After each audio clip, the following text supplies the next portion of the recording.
If you're watching this video, you're probably a Sonic fan. If not, then good for you.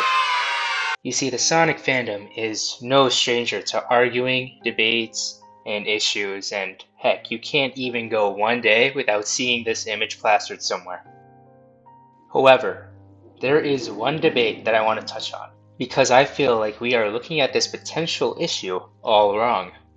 Yes, I'm talking about the Sonic is wind or electricity debate.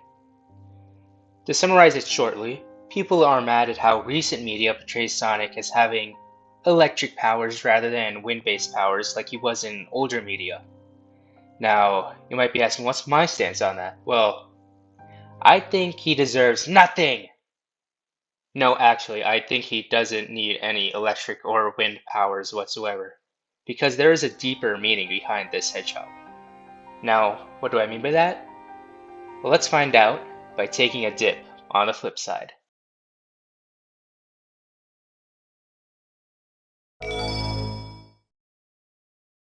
Hello, quick message. I just want to say that if you're enjoying my videos, why don't you subscribe? Because at 850 subscribers, I will have to torture myself by playing through FNAF 1 Deathless. So if you want to see me writhe in agony, then consider dropping a sub. Alright, back to the video. Now let me start by saying that many in the Sonic community after watching this video might give me the rack or the brazen bull treatment.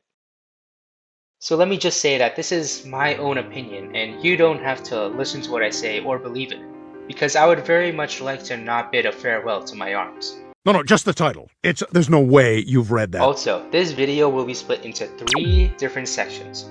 One for wind, electricity, and my own proposal. The times for each of these sections will be posted on screen right now. So without further ado, let's get into it. Alright, section 1, the wind. Now many in the Sonic community will make it seem to be that Sonic isn't associated with the wind anymore, even though he still is, if you look at this line here in the newly updated Sonic bio. Regardless, Sonic is brought up as the wind in several different occasions before the 2010s. Specifically before Sonic Colors.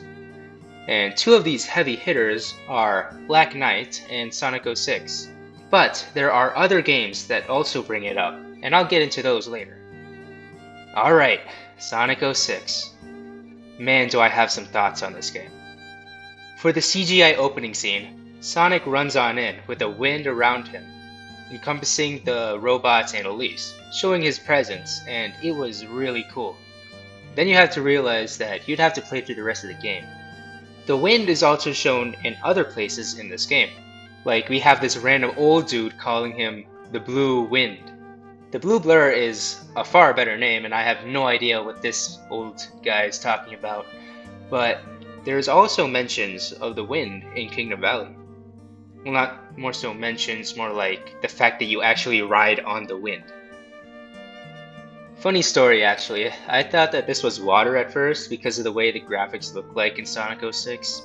And it was only when I saw official gameplay from Sonic X Shadow Generations that I realized it was actually wind. Yeah. There is also the green gem that helps you make tornadoes when attached to Sonic's shoes. And there's even a deleted voice line where he says, "Riding the wind brings back fond memories." This is probably a callback to either Sonic Adventure with the wind tunnels in Windy Valley, or Sonic Riders because of the hoverboards, you know. But the line that I think is the most memorable is when Elise says Sonic is the wind when he dies or something, but he actually wasn't dead, but he was in a limbo kind of state, I guess, and then the emeralds revived him. I'm not too sure. Sonic 06's story is really confusing at times. But now, let's jump into Black Knight. And oh boy, this is the game where all the Sonic is the wind arguments come from. Black Knight, in my opinion, doesn't have much going for it other than the music and story, but it is a good idea conceptually, but playing it with a Wii controller isn't helping anyone, especially when you're related to secret rings. But Sonic and the Black Knight is rich in wind references, with one of my favorite lines being, "I have no master except for the wind that blows free." and how the literal main theme of the game is called Night of the Wind, and it's a banger too. So yeah, I wonder. But even then, there are other games that have Sonic using wind-based attacks, like Sonic Rivals having a wind power-up, which is more so coincidental as it's a power-up. But Sonic Adventure 2 Battle and Sonic Heroes have it so that Sonic can perform a wind-based tornado attack, with the name of the attack in SA2 being called Sonic Wind. That's pretty on the nose, don't you think? So overall, what does this mean? It just shows that before the 2010s, Sonic was being heavily associated with the wind. I mean, yeah, obviously. But people took this to mean that Sonic was literally the wind. And from weird statements like in 06, it's a pretty valid stance. But I don't like it. But I do think that Sonic should be handled like the wind. But he isn't actually the wind. When he says lines like, "I have no master except the wind that blows free," I think this is just Sonic himself aligning with the wind. I don't think the wind is actually his master, or that he is the wind. It's just that Sonic chooses for himself. He is like the wind. He's the master of his own life, and he chooses what to do and what to say, even if that makes him a villain. Like he said in Sonic and the Black Knight, he can't always be the hero sometimes, and that's okay. I'm not saying that Sonic is not associated with the wind at all. I'm just merely saying he doesn't belong to it, but rather that it's a part of him, to which I'll expand on later. But now let's focus on the other topic, electricity. And oh boy, this isn't gonna be pretty. I do want to start off by saying something though. Not all speedsters use lightning. One of the dumbest parts of this debate are people saying, "Sonic is the wind, because if he's electricity, he'll be like all the other speedsters. He needs to set himself apart with the wind." Like, that is just blatant misinformation. Did we forget characters like Quicksilver exist? Like, come on, even recent speedsters like A-Train and Red Rush, not really recent, but still, don't have any lightning powers. So let's not lie, alright? Okay, topic at hand, electricity. And this pretty much started with two things, the Sonic movie and Sonic Frontiers. Now in the first Sonic movie, Sonic uses his electric powers to perform brutal attacks and to basically kill the power across, I'm pretty sure, a whole state. Or was it the country? I forget. But he's also shown to draw energy from objects like he did to Robotnik's ship in the end. Or maybe he just hit it really hard. I don't really know. But later it's revealed that this is actually chaos energy in the official movie novelization. Now in Sonic Frontiers, let me see here. Oh, you gotta be kidding me. What is this? Sonic Frontiers has a 4-second scene when Sonic gets 400 out of 400 rings that shows lightning in the background and Sonic with blue eyes. What are we doing? I swear, most of the people on the internet just nitpick the most minor of details and just complain about it. Because I'm pretty sure that this is supposed to be a homage, a 4-second homage to the first Sonic movie. And second of all, it doesn't even impact the game that much. But I would also like to add that there are also electric-based items, and they aren't really new. The electric shield was introduced in Sonic 3 and Knuckles, and the Chaos Emeralds use Chaos Energy, which can be used to power up devices and machinery, like in the Sonic Unleashed opening, and basically serve as a form of electricity. Recently now, there was an animation of Sonic using electric effects when spin dashing and attacking Metal Sonic, and it was really cool. And then I went on Twitter, and you would just see non-stop complaining about a 5-second clip. Amazing. And I say all of this because Sonic isn't electricity either. And I find that hilarious because, if anything, there are so little electricity references in recent media. Like, I feel like people forget that the game and the movies are separate continuities.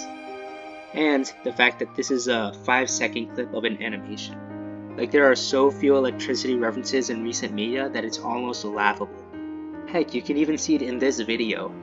The section about the wind is way longer than the section here about electricity. But Sonic doesn't need electricity, just like he doesn't need the wind.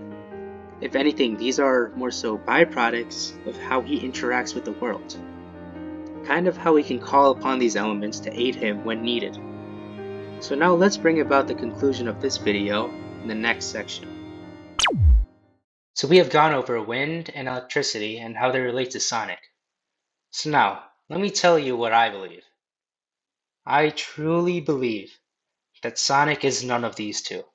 He doesn't need these powers, because he already has one. His speed. Sonic's speed is something we all take for granted sometimes. I think it's because it doesn't hold that much weight anymore, because most people know that Sonic is a really fast rodent. Like, what else is new? Duh. The point is that I feel like these products of wind and electricity are just byproducts of his own speed. The wind can easily be explained by this. Sonic's free nature and unwillingness to change or compromise his goals just because he chooses to do what is right is similar to the wind.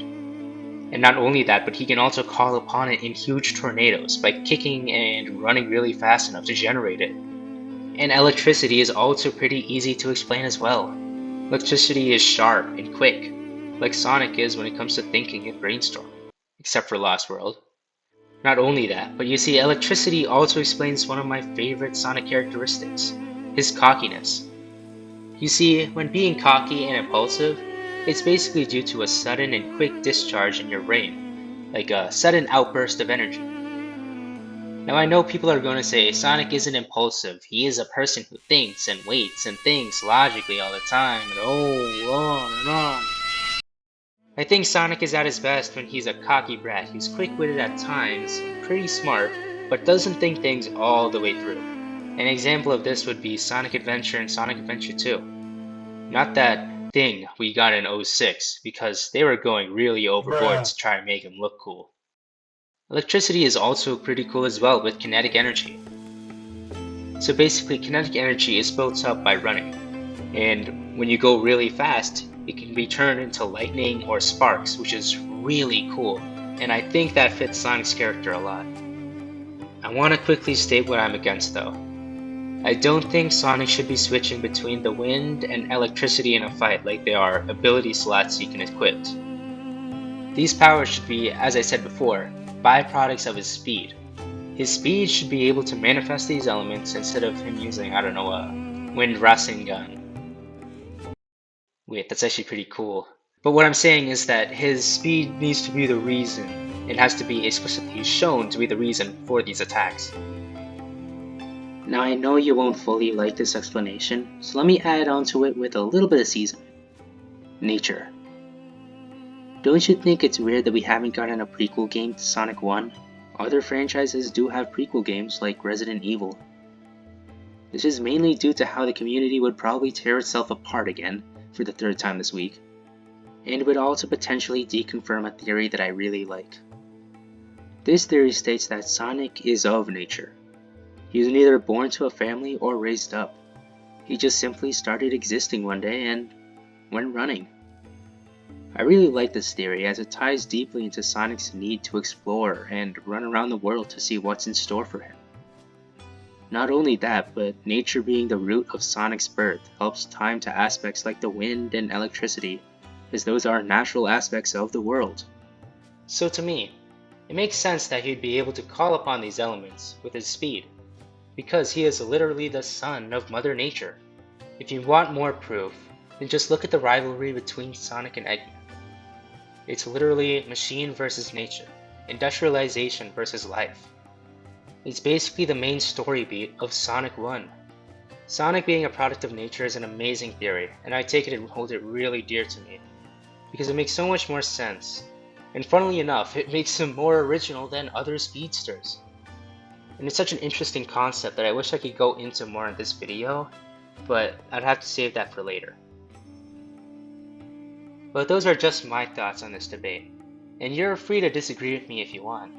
But all I know is that the blue blur doesn't need any powers like electricity or wind, because his only driving force is the speed he was gifted to by nature, and he will always keep running, no matter what stands in his way. If you enjoy the video, please leave a like, It lets people know that you enjoy the video, and if you want to see more of these types of videos from me, then consider subscribing, as it lets me know that you want to see more content like this from me. If you have any complaints regarding the video, just ask me in the comments. I'll do my best to reply to all of them. Thanks again for getting to this point in the video, and I hope to see you all again on the flip side.